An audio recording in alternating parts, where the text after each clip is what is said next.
Hello, everyone, and welcome to the Neurodiverse Teacher Podcast.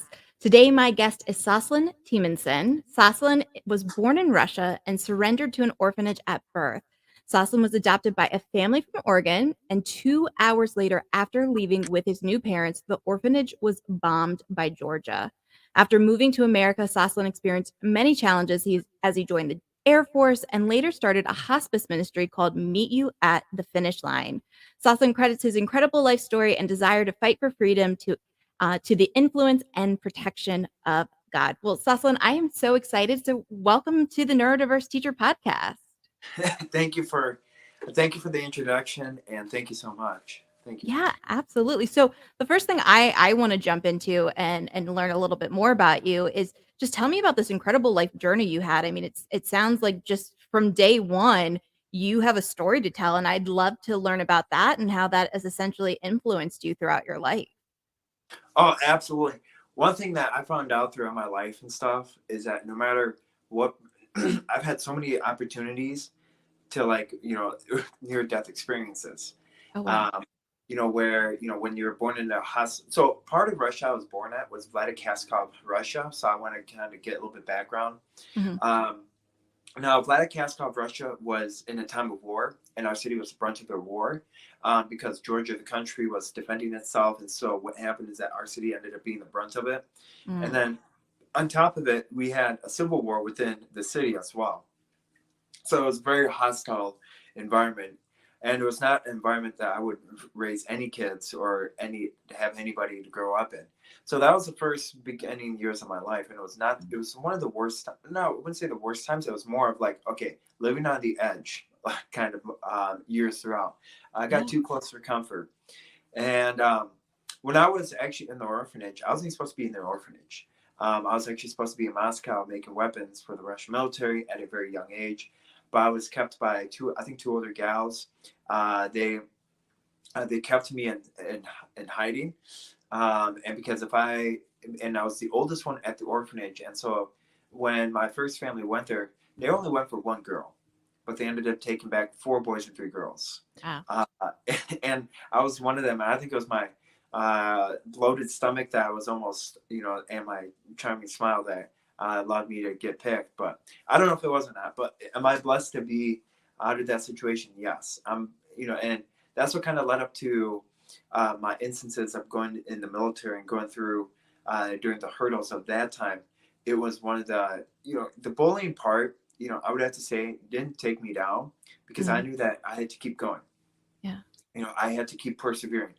And, for me and stuff, from a kid that did cross country in 6th grade, which is when we could start doing cross country, to high school, I was dead last for every single race. And normally, if you're dead last for 9 races, if I were a little kid, I'd be like, okay, man, you know what? I give up. I've been last for, I don't know how many races, 5 races. Why bother? But I had a mentality of thinking, you know what? If I give up now, then I'm never going to be able to achieve anything. Then if I give up now, then I'm not going to be able to persevere my dreams and be able to impact people. Or if I give up now, then imagine if I would have given up when I was in Russia. That would have been really bad. So 7th grade, I won majority of my race, or was in the middle of the pack, won here and there. 8th grade, I won majority, if not all my races in 8th grade. And to high school, I sat on varsity. And, I have to say the bullying didn't get really bad, actually. Throughout my years and stuff, I was bullied because of where I came from. I was picked on because of the way I was, the way I looked, and the way I acted. And the whole list can go on. And I said, you know what? All I said is, okay, at least I get to go home and sleep. At least I get to go home at the end of the school day and I get to put my head down and I get to be with my family. That's what I was looking forward to. And the bullying didn't get really bad. I'm probably jumping or not. I'm probably jumping ahead of the questions. No, you're great. But I want to really touch on what really happened while I was in the military, and how one thing that I want to push on is, so I was in the Army Reserves DEP program, Mm-hmm. which is your delayed entry program for the people that are not in the military and stuff. And I got a tiny bit of a taste of what I was going to get myself into, Mm-hmm. and I joined the military because I turned 18, and I told my parents, I said, you know what, I'm going for a drive. I didn't tell them exactly where I was going to go, but I Mm-hmm. went a beeline straight to the Army Reserves recruiter's office in Baraboo, Wisconsin. Oh, wow. Okay. And I said, hey, you know what, I'm ready to join. Mm-hmm. And so what happened was I went to MEPS the day before, a couple days before Thanksgiving, and I said, hey, and actually I told my parents, hey, I'm going to, I said, hey, you know what, there's a couple days before Thanksgiving, I'm going to do something, I'm going to go on a small road trip per se. Mm-hmm. And okay, well, be safe. And I'm like, sweet. Well, I didn't know that I was going to go to MAPS. And so then I came back and said, hey, you're a proud parent of a soldier, a future soldier. And boy, I saw so much disappointment in their face, because Really? the reason why, because it took me a reality. The reason why was because I joined the Army because my heart was not in it.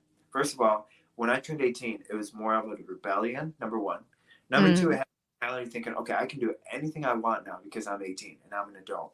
Number three, I know more than you do. Number three, and Mm-hmm. and number four, I don't have to listen to anyone, besides myself because I'm 18. And number five, I can pick what career, any career I want at number 18. I can think I could skip school and do everything in that Paul part. Well, the sad part is, I got a rude awakening when I went to my first call, I think in December, and they started picking on me because of my name. And I understand that, like, when you're in the Army or even in the military in general, I understand that people pick on you, but there's a healthy boundary though. There's a boundary to it. When you tell somebody, say, hey, you know what, that's crossing the line a little bit, Yeah. and then they cross it over, and they cross it over well abundantly. That shows you that, okay, you know what, I don't know what I got myself into. So fast forward to March, I joined. I asked my dad to see if he could help me get out of the Army Reserves, and thank goodness he helped me. And I said I apologize to both of my parents Mm-hmm. for pretty much deceiving them. Yeah. And they took the apology. They forgave me. And later, I said to myself, okay, I want to join some kind of military, Mm-hmm. because you get an opportunity to grow up in a country that you have the freedom to go out, speak against government, do whatever dream you want, and live the American dream per se. I said, I want to do that. I want Mm-hmm. it, but it's my time. I have to give something up because I have to pay it back. And by stating, you know what, here's what I'm going to do because you gave me the opportunity to join the military. Here's what it is. So I later on joined the United States Air Force. Mm-hmm. Fantastic recruiter. She was one of the best recruiters I've ever had, and we both loved each other, and in a relationship, not in a relationship, but in a work environment, Mm-hmm. where you gotta be very careful, No, I get it. I get it.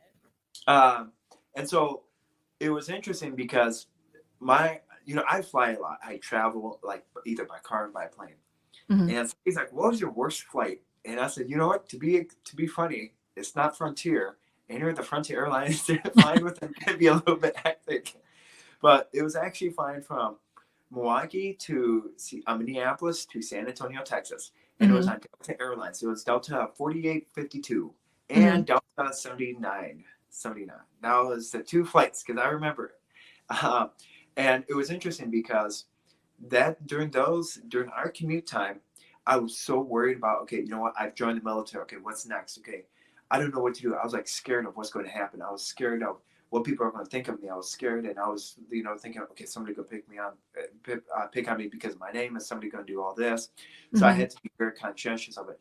But that's when I took the time and I read the Bible so much that I'm like, okay, now I'm ready, because I had the peace of assurance and I had the peace and a peace of mind. And so we landed, and yes, I did slow step coming down going to the drill sergeant. I slow stepped from the gate all the way to where we picked up our suitcase and our luggage. And the funny part is, I didn't actually have luggage. I only had my carry-on. And there's a reason, because you didn't want to be that person that brought their suitcase with them. You didn't want to be that person. Okay. Because you got picked on and you had to go through all your clothes and put initialize as T8715, your last name, and then your last four. And you had to Mhm. go on all your clothes, and they had to go through your clothes, and they had to do all this stuff. So I think the less I had, the better it was on me, and Mhm. that more time. So during that time of the 8 weeks or 8.5 weeks of basic training, we grew together. And I really wasn't bullied because we grew together as brothers in arms. We Mhm. grew together thinking, okay, you know what? We're all in the same shoes. We're all in the same boat. You know, we are all together as one. We sleep together. We eat together. We, not shower together. We don't go to the bathroom together, but we do something else. We do most of the majority of it all together. And Mhm. how can we do this together? Well, it all went great, and then I found out that things started changing around once I got to Shepherd Air Force Base. Shepherd Air Force Base was great because I founded a suicide prevention program called the Pass It On. That's when I Oh, found wow. out that why.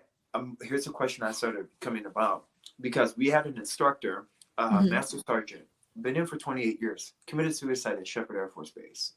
Oh, And man. and I said, why? There's something that's got to be up. How is it that we have a high influx of suicide? And how there is something wrong. And I'm more of a person is if I have a question, I'm going to get down to the bottom of it. Mhm. You know, and yes, I will ask certain people questions, and yes, I will dive into deeper information. I'm one of those individuals. Mhm. Um, and so what happened was, I'm like, you know what? And because during that time, I failed out of HVAC, which is heating and ventilation and cooling. Now Okay. that is a dream job that I always wanted, but the sad part is that I failed out of it. And there's nothing embarrassing when you work so hard. You put your time, you put your tears, and you put your blood and your tears and your sweat and stuff in to only stop at HVAC and failing out of HVAC. There's nothing embarrassing in that. So I said, you Yeah. know what? During this time, what can I do? To impact somebody's life. What can I do to change an individual, to bring Christ to them, to bring mental health awareness to them? What can Mhm. I do? So then I started a letter campaign. Okay. The letter campaign was to bring in letters from across America to anyone, to like any soldier or any military active military member that was either on the base of the base or even the flight. And all the letters said, "Hey, thank you for your service. You matter, and it's we all care about you. You know what? You have people that are thinking of you." And I had a letter from Tennessee that somebody wrote to another airman, and it was a letter from a fourth grader. Mhm. And that letter of a fourth grader, that I gave it to an airman, and the airman came up to me and said, "You know what? I want to say thank you."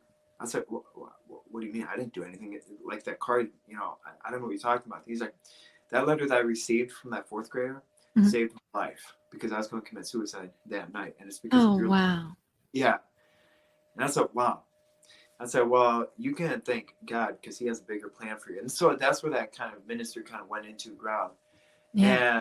And I said, but at the same time, you know what, I'm so blessed I could not blessed, but I'm glad that, we did something, but let's get you the proper resources, let's so this doesn't happen to you again. You Mhm. know. And another thing is that I also focused on thinking that, there's a stigma where if you're a certain rank, you put yourself on a high horse, Mhm. thinking that, oh, you're better than everybody else, and that you can belittle somebody because of where they're from, because of where all this thing at. And what happened was I broke that tradition at Shepherd Air Force Base by doing a cookout at least once a month, where all your officers or all your active military personnel had to dress in civilian clothes, so you're just like you and I. So people are like saying, you know what, I'm just like you now. Let's Mhm. do something. Let's play ball together. Let's have a hot dog. Let's do something fun for a Yeah. day. Yeah. And the impacts that it made was it was unforgettable. Just how people were all together, they're laughing, they were having a great time. We had live music there, and all this came in just in time because I had to go in front of the Air Force Board, Mhm. which talked about, okay, why should we allow you to stay in the military? Because for anybody, you know, because in the military, you're like a number. You know, I hate to say it, but we're not like numbers, and I meant to break that. But realistically, I had to say, you know what, here's why I want to be in the military. Now, You know, was here's that why. because you had failed out of the HVAC? HVAC, yes. I had to go in front of a Okay. board. So the Okay. suicide prevention program. So I had from the moment that I failed HVAC, which was in January, to the month of March. Mhm. Yeah, so about 2 months. I had all that time to figure out what I had to do. You know, all that time to go in front of the board in end of February, and then March to figure out what's going to happen next. So Mhm. during that time, I had to. That's when I started the suicide prevention program during that time, and it launched. And when you go and for our last formation at Shepherd Air Force Base, I had everyone around my flight commend me for their hard work, commend me for my hard work, and commend me saying, you know what, you've changed lives, you impacted lives Awesome. because of what you did. We're going to implement it now, and they still do to this very day. Wow. It is, and but then I said, okay, cool, and then that was a base that I would love to go back to Mhm. because everyone was welcoming, everyone like respected each other and stuff. But then Lackland, we had to kind of stay in like Lackland. I went back to Lackland because I had to worry about my education. So I didn't really. I kind of kept the suicide prevention program on the down low because I said, okay, you know what? If I fail again, Mhm. I'm definitely gonna be out. There's not gonna be any. You know, it's like that too. The second time you're out, like there's no three seconds you're out. It's two times you're out. So I said, Yeah. okay, I'm going to stick to my. I'm going to stick and really hone in on my like get all the distractions out of my life and really focus on my career. Mhm. And so what happened was I graduated as one of the top in our class Mhm. for our flight, and I got orders to go to Japan. Wow. And Okay. boy was it was Tokyo, Japan. Now the city was great, but I did not know what I was going to get myself into. Man, did that was I going to I did not know that Lackland was going to be my last duty base Mhm. before I had to go back to Fort Sam. I did not know it was going to be. I was going to be back there, and it was going to be to finally end my time in the military. But I Mhm. went to Tokyo, Japan. Long story short, and the first time I got off the plane, somebody already we had somebody come up to me and spit on me and say he's not my president. That's the first time, What? and because of my name. Uh, What? Yes. And so then that's where I knew that, you know what, this is a very toxic bait. I'm like, okay, something's up. And when we had our first formation that week, the first sergeant came up and his exact words, he's like, for the love, for the love of God, can you guys he's like, if you're going to commit suicide, can you do it in the girls' or the guys' bathroom so it's easier for us to clean up? He's like, we've already had 6 suicides this week, and I don't want to be calling the hazmat suit crew for 6 different times. Oh my That was gosh. that was our squadron. That's And we, horrible. yeah, and not only did we have, so when I came in Tokyo, when I came in June and stuff, in mid June, we switched out. They just got a new commander because the new commander went back to the States because he went back because he was failure to be a leader, something like that. He got in trouble because clearly when you have high numbers of suicide and when you have like high numbers of like everything else, like divorce rates, assaults, and all that, Mhm. clearly there's something wrong and that somebody has to be taken out. Well, from the time I got, actually we had our commander, and the commander had the quickest turnover that I've ever experienced in my life. Normally, if a commander is a commander of a squadron, they Mhm. are there for about a couple of days, like couple of years. You know how many actually weeks our commander was there? He didn't make it 3.5 years. He only made it, I think, 4 weeks, and then he Oh my was sent gosh. because of his failure leadership. Mhm. That was one of the quickest turnovers. I'm like, whoa. I'm like, what? I wonder why. Because look how you treat us. You know, Yeah. look look how the unnecessary things that we have to do. Look at the unnecessary. We have to, like, for instance, we have to be in mop gear. We have to be, which is in full like gas mask and stuff. We have to be Mhm. like in unnecessary stuff. We had to do cleaning the runways. Like we had to do like fob, which is field debris removing. So we had Mhm. to go on the runway, and we had to go and check we had to pick up the dumbest things on the runway, which were rocks, like a tiny piece of pebble. And Mhm. it was a disciplinary thing. And we had extra stuff to do on Thursday, and you had other squadrons on base looking at us, and they're like, "Man, are you guys like a bad flight, or what happened? You guys are like doing unnecessary things. Like you guys are doing things that you shouldn't be doing, unless we're in Mhm. the time of war." And so, what happened to that was he went back because of his failure leadership, and and then I started getting, and then around about a month after, like, so my time started like in June, and then from about another month into, during that whole month, about the couple weeks, I was then, my supervisor reported me for meddling in the 2016 election because of where it came from. Because she reported me because I was a Russian agent, I was a sleeper agent, and I was a commie. I was a communist. I was like getting information out that like I was leaking up classified information and You're like, stuff. I was raised in Oregon. Yeah, I mean, and raised in Oregon and Wisconsin. so I Yeah, mean, like, you couldn't be any more like American bred out in the Midwest there. So that's yeah. crazy that you were being accused of that. Well, so here's why. So the reason why they slapped me as a Russian a sleeper agent is because a lot of families would go to the Russian government, and the Russian government would actually pay families to Mm. adopt, and would pay families to say, you know what, okay, this is what you're going to do, but this is what you're going to do. You're going to raise a kid, and you're pretty much the families live in America, but they pretty much get funding from the Russian government to make sure that their kid is raised and that they can say, hey, this is who you are. But majority of those families are in your DOJ, and Right. majority of your families are in the federal government. So a majority of your families are like Edward Snowden's family, you Mhm. know, where that you have other countries paying you, and then that's actually scary to think about. That you have government officials that do that kind of thing, and you don't know what kind of information is going on about that. Mhm. But getting back on hand, how kind of a slap in the face is that? You join the Yeah. military, you went overseas, and you're thinking that, you know what, and you started a suicide prevention program, and it was going on, and I had the full support of the base commander.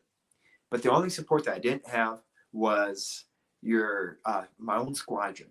And it got so degrading where my supervisor would throw quarters and pennies at me and say, "Why did you perform for us, you circus monkey?" You That's know, heartbreaking. I'm yeah, so sorry.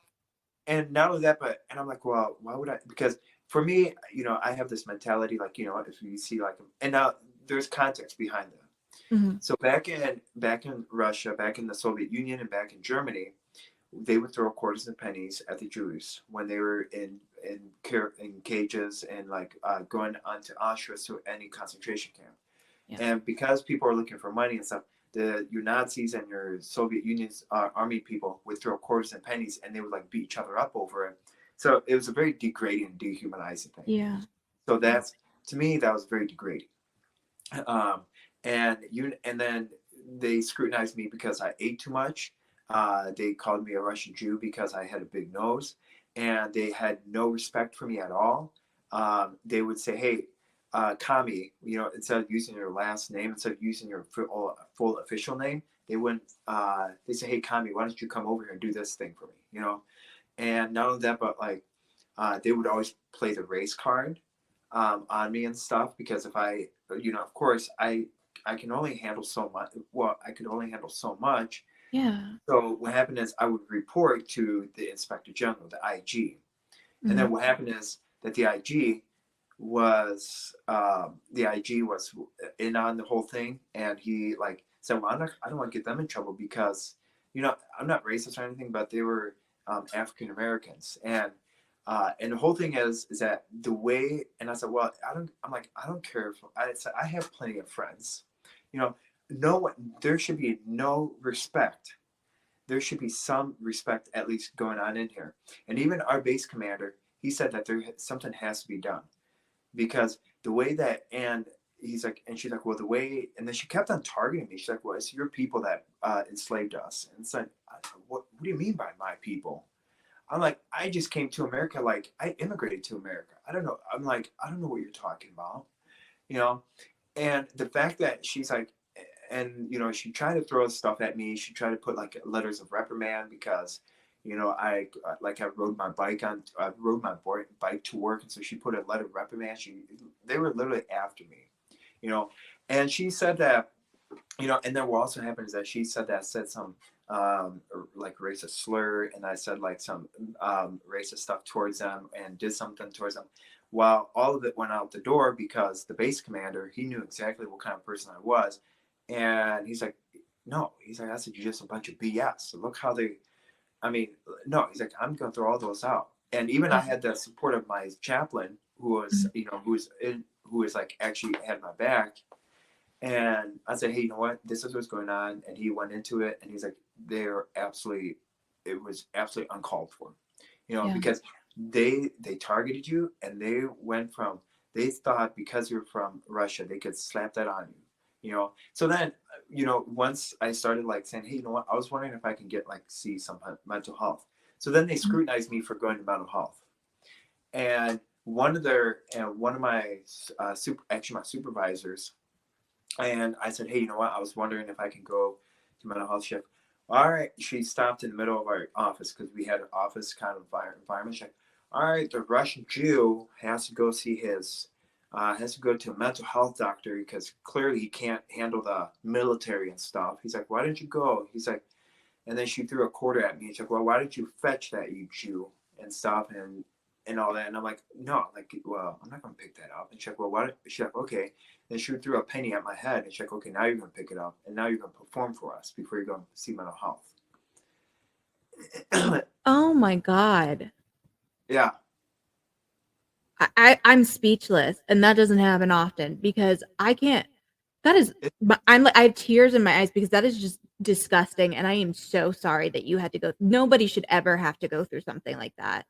no, I mean, and I'm like, what? And then every night I got home, I'm like, why did I join the military if I was going to be treated like this?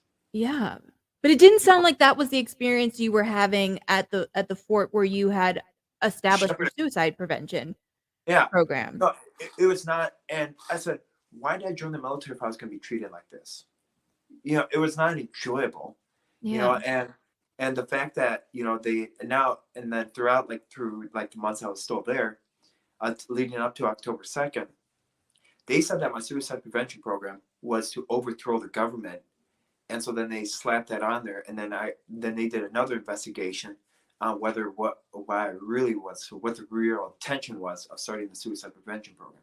And you never guess, but it was my supervisor, because she's thinking that what didn't work out was she was thinking that, and the only reason why she was like very ticked and stuff was because she told me this. She's like, you know why? She's like, you know, she pulled me in her office, and here's our exact conversation. It lasted for 2 minutes.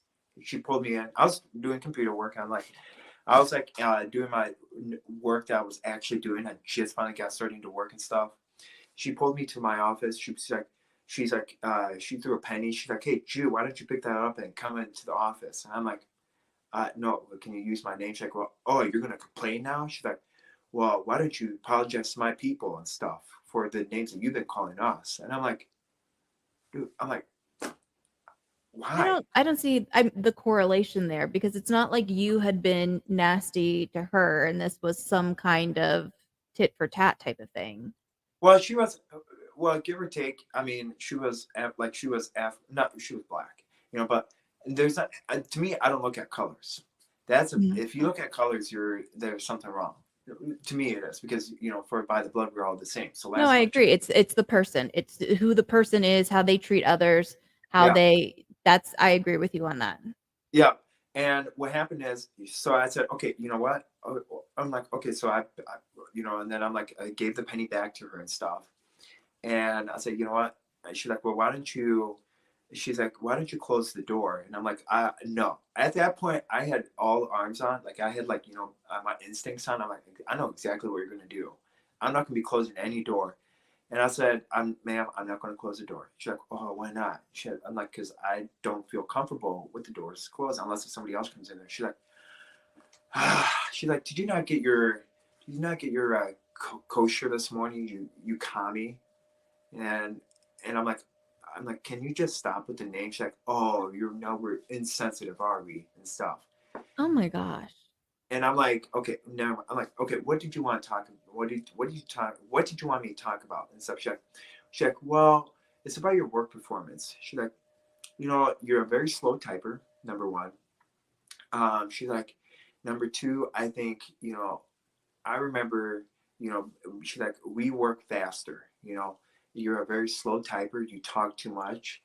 And she's like, and another thing is, I don't like the way you look. And that's why, she's like, back in 2016, I voted for Hillary Clinton. And it's because of your people that didn't get her elected in. What? Yeah. That's how idiotic it sounded. And I said, I'm like, you do realize when I was 16, not 16, back in 2016, I was in Wisconsin. You do realize that. And back in 2016, I joined the Army Reserves DEP program. So I don't get the correlation.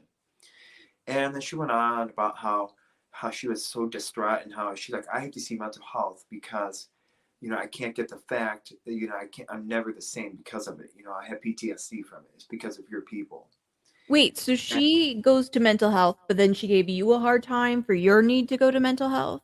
Well, because she went to mental health because she couldn't get over the fact that President Trump won. And that she couldn't get over the fact that. But it doesn't matter. Like, if she has a need to go to mental health, why would you then be negative towards anybody? It doesn't matter what the reason is for why you go or the other person goes. If you go to mental health, that's very hypocritical to then have an issue with somebody else who needs to go to mental health. Yeah, and you call them the kettle black. Actually, that's the phrase. Mm-hmm. Or you call it the pot calling the kettle black. Yep. Yeah, and I'm like, okay. I told her, I'm like, okay, ma'am, how does I'm like, I'm not tech savvy. I have to ask people like around the office how a printer works. So what do you? And she's like, well, she's like, oh, I know that. She's like, well, from now on, we're gonna have somebody come with you to all your doctor appointments to annotate all of your things because we're afraid that you're. And then she went on to saying that we're afraid that you're distributing classified information to people off base. Because I was seeing mental health off base and I was seeing doctors off base because when you're in the small base in the middle of the city, you don't have the base isn't like Lackland where it's like a monstrous base. It was like right. very small. Yeah. I said, well, last time I checked, does anyone go with you to your doctor besides your husband? You don't have anybody else go to your doctor. Is this kind of an attack on my And to me, I kind of stood my ground because I can handle so much before, yeah.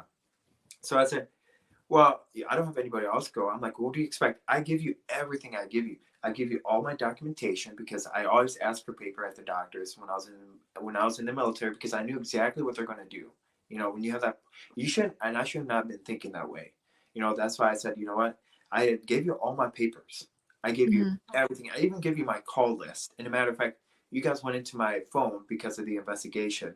You guys went into my phone and got all the numbers you wanted. What else do you need? Do you need you have my social security number? What else do you guys need? Do you guys need like my eyeballs or something like that to make sure I'm seeing the right things, or what? Are you going to implant something?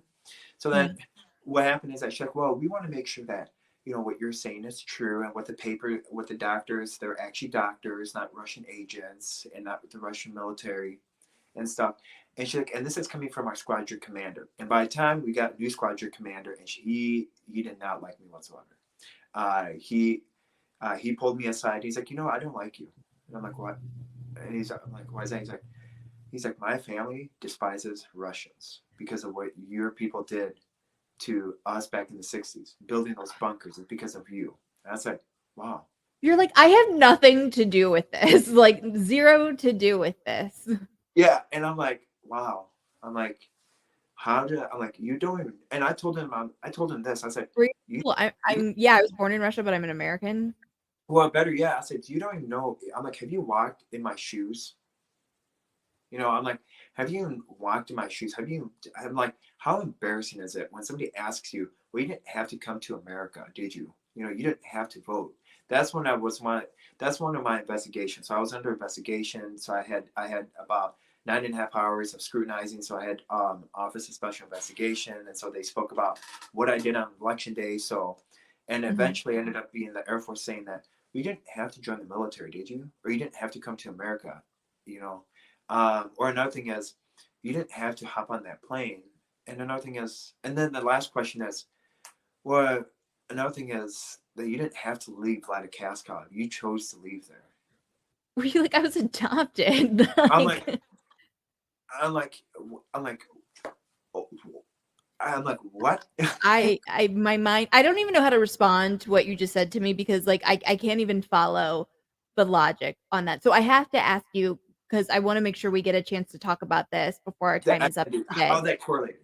Yes. So is Yes. this like I'm feeling like you're leading me up to like just everything that happened to you just got to this point where it just compounded. Is that Bingo. correct? Yes, Okay. exactly. October 2nd was the day.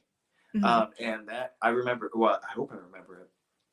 Everything, what happened is, I think, so what I found out from the doctors and stuff is that there's so much your body can handle. I did all this right stress mechanisms. I spoke with all the right people. But when you're habitually, like, when you're habitually attacked, like either like not even at work, even when after you're done at work, even like for instance, one of the group chats, they're like, hey, where's Sas? And we're gonna beat the crap out of him and stuff. He's like, and then in my group chat, like, okay, where's the commie at? And all Oh that. my God. So you were And just so being harassed from every angle all the pretty much, time. yeah. And then even to the point where they got into my church life. They would attend church to make sure I was there, that I wasn't communicating with anyone. And so, and all led up to October 2nd. And I remember October 2nd because I was at PT. I wasn't feeling good. And what happened was, I rode my bicycle to work, and I said, "Hey, you know what? I'm not feeling good and stuff." And my supervisor's like, after PT, she's like, "Why would you be there at 7?" I'm like, "Okay, I'm not feeling good." She's like, "Well, she's like, "Well, I don't care how you feel." She's like, "Well, how about this? You're going to sign a letter of reprimand for disobeying orders." Mm. Well, literally the next guy to me, my other coworker, he's like, "Hey, I'm gonna be." He's like, "Hey, you know what? Can I get some time to like? Can I get like 30 minutes? I'm gonna be late 30 minutes." She's like, "Oh, you can take as long as you want. Just be back by 10. Don't get too late." And I'm like, That's all. I'm like, what? You're telling me that you can? You're telling him to be in by 10 minutes? I'm like, okay. That's like, okay, Sasson. You're gonna go home, listen to Christian music, read the Bible, like just pray before you go to work. I rode my bicycle, and then I got to work at 6:30 a.m. Mhm. Okay, we had PT at 4:30 in the morning.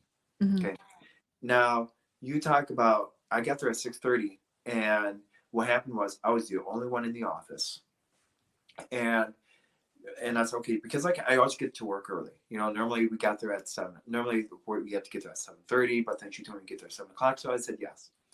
And then I get to my office, I started like turning on the computer and stuff, and then we had a squadron lunch and stuff. And she's like, "Hey, you know what? We came in, we had a formation in the morning at 8 o'clock, so I think that's where we had to be there and stuff." And she's like, "Well, I was sitting at the office and stuff," and she's like, she's like, "How the hell did you get here?" She's like, "You weren't supposed to be in the office." She's like, "You're supposed to be standing outside at at um at attention."